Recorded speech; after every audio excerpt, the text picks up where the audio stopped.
अब सबसे पहली चीज़ जो जावा के अंदर हम सीखने वाले हैं वो है आउटपुट लेना। अब जावा का ये जो कोड होता है इसको हम एक ब्लैक बॉक्स की तरह समझ सकते हैं। मतलब जो भी हम कोड लिखेंगे वो सारा अगर इस बॉक्स के अंदर आ जाए तो ये बॉक्स क्या करेगा, ये कुछ इनपुट लेगा और कुछ आउटपुट देगा। मान लीजिए अगर हम गूगल सर्च करते हैं गूगल पर जाकर, तो वहाँ पर क्या होता है, हमारे पास ऑप्शन होता है कि हम गूगल सर्च के ऊपर कुछ भी लिखकर उसको सर्च कर सकते हैं। तो ये क्या हुआ, ये जो हमने टाइप की चीज़ें इसको हम कहते हैं इनपुट, जो हमने गूगल सर्च को दिया है। और जब गूगल सर्च इसका हमें मतलब रिटर्न कर देता है, मतलब हेलो के लिए अगर हमने सर्च किया और गूगल सर्च ने वापस दिया कि हेलो का ये मतलब होता है, तो वो होता है आउटपुट।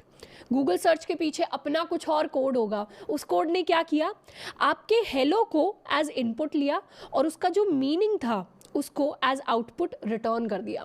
तो ये बहुत बेसिक एग्जाम्पल है कि आपका जावा का कोड क्या कर सकता है। तो जावा कोड के अंदर हम कुछ कुछ इनपुट देते हैं, कोड कुछ कुछ उसके साथ काम करता है और फिर हमें एक फाइनल आउटपुट रिटर्न करके दे देता है। और इस पूरी सीरीज में हम थोड़ा सा उल्टा चलेंगे।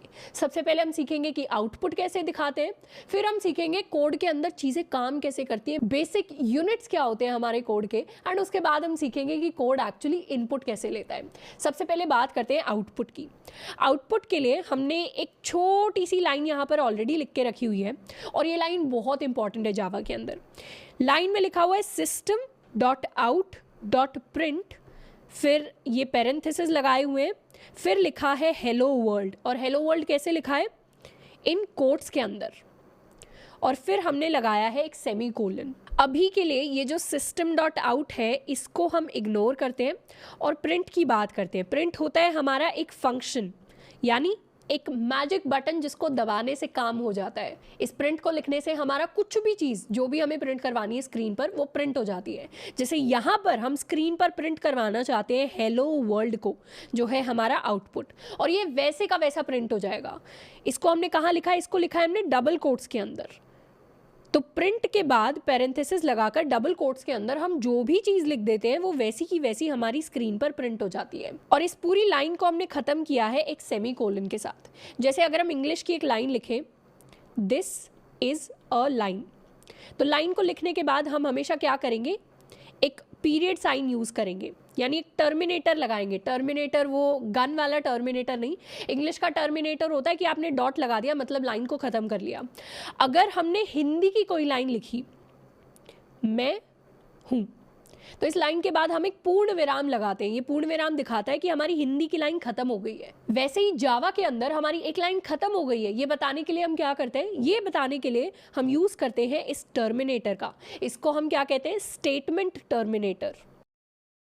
ये तो हो गई बहुत सारी थ्योरी की बात। अब जो हमने फाइल बनाई थी अपने कोड एडिटर के अंदर, उसके अंदर लिखकर हम एक्चुअली देखेंगे कि आउटपुट निकलता कैसे है। हमारे कोड के अंदर हमने क्लास लिखी थी, हमने बनाया था मेन फंक्शन, इसके अंदर हम लिखने वाले हैं अपनी आउटपुट वाली लाइन, यानी सिस्टम। हमें खास ध्यान देना है कि सिस्टम का एस जो है वो कैपिटल हो, उसके बाद जो हम आउट लिख रहे हैं उसमें ओ स्मॉल हो, उसके बाद जो प्रिंट हम लिखने वाले हैं उसमें पी भी स्मॉल हो, एंड उसके बाद लगाएंगे पैरेंथेसिस। पैरेंथेसिस के अंदर डबल कोट्स, डबल कोट्स के अंदर लिखेंगे वो चीज़ जो हमें प्रिंट करानी है। हमें प्रिंट कराना है हेलो वर्ल्ड, और फिर लगा देंगे अपना स्टेटमेंट टर्मिनेटर।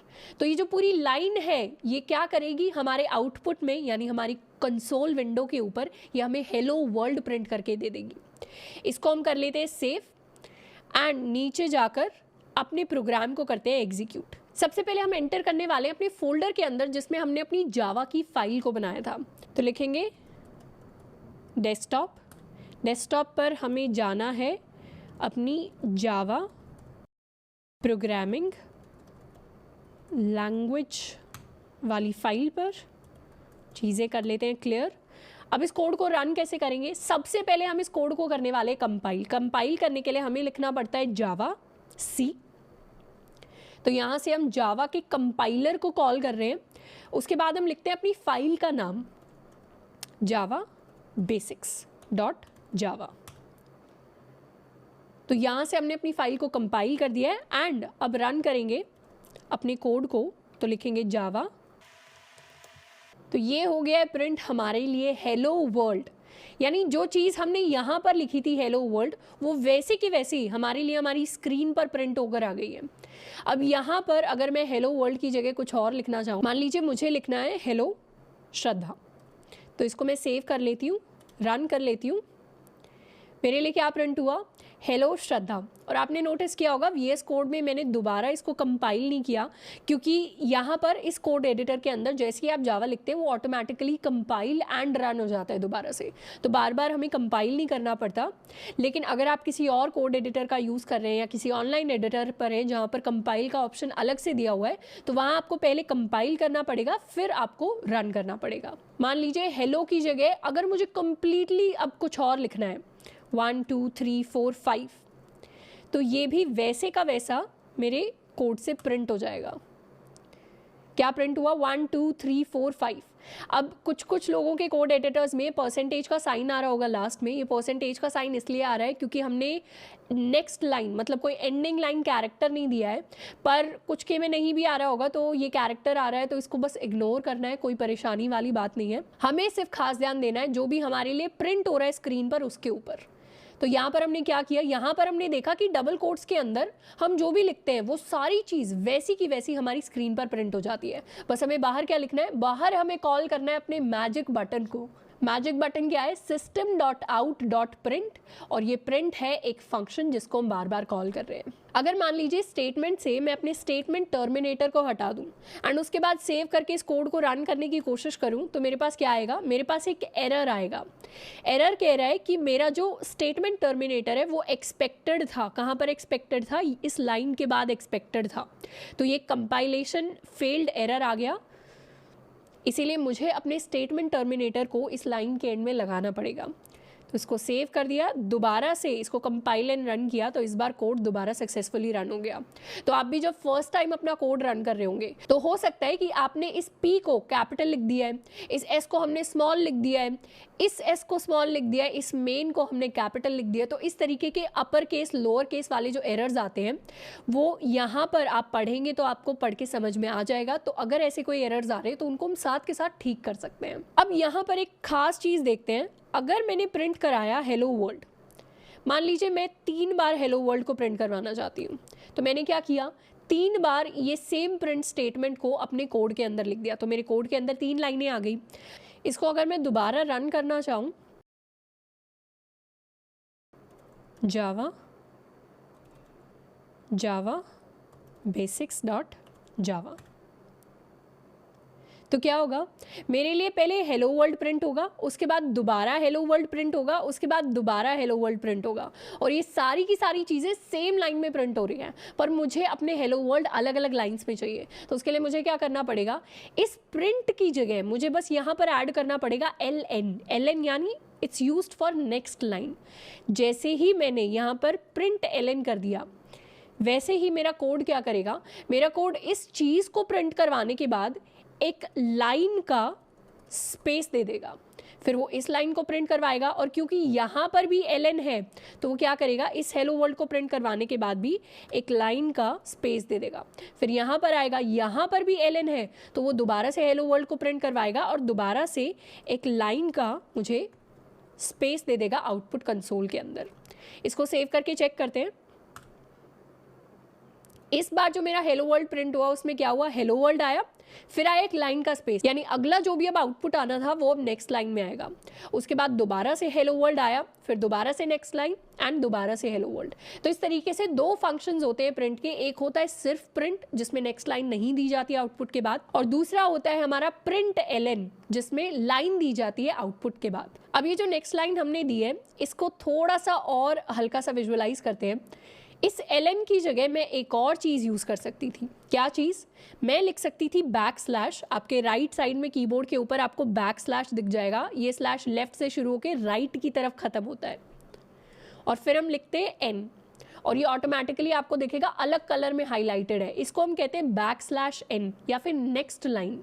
यहाँ सेम चीज़, एंड इसको अगर मैं सेव करके अब रन करूँ तो क्या होगा, तो मेरे पास कुछ ऐसा आउटपुट आया है। यहाँ पर मुझे ln को हटाना है, इसको क्लियर कर लेते हैं तो मेरे पास आउटपुट क्या आया, हेलो वर्ल्ड, उसके बाद नेक्स्ट लाइन, हेलो वर्ल्ड, उसके बाद next line and then again hello world. ये कैसे हुआ, ये जो \n है इसको हम अपने सेंटेंस के अंदर कहीं भी डाल देते हैं, वहां से ये एक नेक्स्ट लाइन दे देता है। यानी इसके बाद अगर मैंने एक और हेलो वर्ल्ड लिखा होता और इसको मैं सेव करती, तो पहले ये हेलो वर्ल्ड प्रिंट होता जो प्रिंट हुआ फर्स्ट लाइन में, उसके बाद आती है एक नेक्स्ट लाइन, तो नेक्स्ट लाइन का स्पेस आ गया, उसके बाद प्रिंट होता मेरा ये हेलो वर्ल्ड जो कि प्रिंट हुआ यहाँ पर। उसके बाद कोई नेक्स्ट लाइन नहीं है क्योंकि अब मैंने println यूज़ नहीं किया, तो नेक्स्ट जो हेलो वर्ल्ड है वो सेम लाइन में प्रिंट हुआ एंड फाइनली प्रिंट हुआ मेरा लास्ट हेलो वर्ल्ड इस लाइन के अंदर। अगर मैं इन दोनों लाइंस को हटा दूं और अब मैं अपने \/ को देखूं तो यहाँ पर इस हेलो के बाद अगर मैं एक और \/ ले आऊँ, इसको कर लेते हैं सेव एंड क्लियर करके इसको करते हैं दोबारा एक बार रन, तो क्या होगा, सबसे पहले प्रिंट होगा हेलो वर्ल्ड यहाँ पर, उसके बाद हमने दे दिया नेक्स्ट लाइन, तो सारा का सारा बाकी का आउटपुट नेक्स्ट लाइन में जाएगा। उसके बाद प्रिंट होगा हेलो जो प्रिंट हुआ यहाँ पर, उसके बाद दोबारा से \n यानी आगे का सारा आउटपुट नेक्स्ट लाइन में, उसके बाद नेक्स्ट लाइन में पहले प्रिंट होगी एक छोटी सी स्पेस एंड उसके बाद प्रिंट होगा वर्ल्ड, तो यहाँ पर आई एक स्पेस एंड उसके बाद आया हमारे पास वर्ल्ड। तो 3 तरीके देखे हमने आउटपुट को प्रिंट करने के, इन तीनों को हम एक बार समराइज कर लेते हैं। जावा में हमने 3 तरीके का आउटपुट डिस्कस किया है, इनमें से सबसे पहला है प्रिंट, यानी हम एक लाइन लिखते हैं system.out.print और इसके अंदर हम जो भी आउटपुट लिखेंगे वो वैसे का वैसा हमारी स्क्रीन के ऊपर प्रिंट हो जाता है। ये जो डबल कोट्स हैं यानी ये वाले कोट्स, इनको हम कहते हैं एक स्ट्रिंग यानी एक पैराग्राफ जो वैसे का वैसा हमारी स्क्रीन के ऊपर दिखाई देता है। तो ये जो है ये एक स्ट्रिंग है जो वैसे के वैसी हमारी स्क्रीन के ऊपर प्रिंट हो जाती है। दूसरा मेथड देखा हमने println का। println के लिए हम क्या लिखते हैं, println के लिए हम वही लिखते हैं system.out.println और println के अंदर हम वही चीज़ लिख देते हैं जिसको हमें कराना है प्रिंट। तो इस बार क्या होगा, ln की वजह से जो भी आउटपुट होगा उसके बाद हमारा सारे का सारा next series of output next line में आकर प्रिंट होगा। और थर्ड है \n। \n और println दोनों सेम काम करते हैं। \n जहाँ भी आ जाता है वहाँ से आगे का आउटपुट हमारा नेक्स्ट लाइन के अंदर शिफ्ट हो जाता है। तो जब भी हमें जिस भी तरीके का आउटपुट प्रिंट कराने की ज़रूरत पड़ेगी हम इन तीनों में से कुछ भी कॉम्बिनेशन यूज़ कर सकते हैं। अभी के लिए ये सिस्टम क्या है, आउट क्या है, प्रिंट क्या है, उसके बारे में ज़्यादा टेंशन नहीं लेनी। हमें बस ये याद रखना है जब भी स्क्रीन पर कुछ प्रिंट कराना है ये लाइनें हमें लिखनी ही लिखनी पड़ेगी एंड डबल कोट्स के अंदर हम अपनी मर्जी से वो चीज़ लिख सकते हैं जिसको हम प्रिंट करवाना चाहते हैं।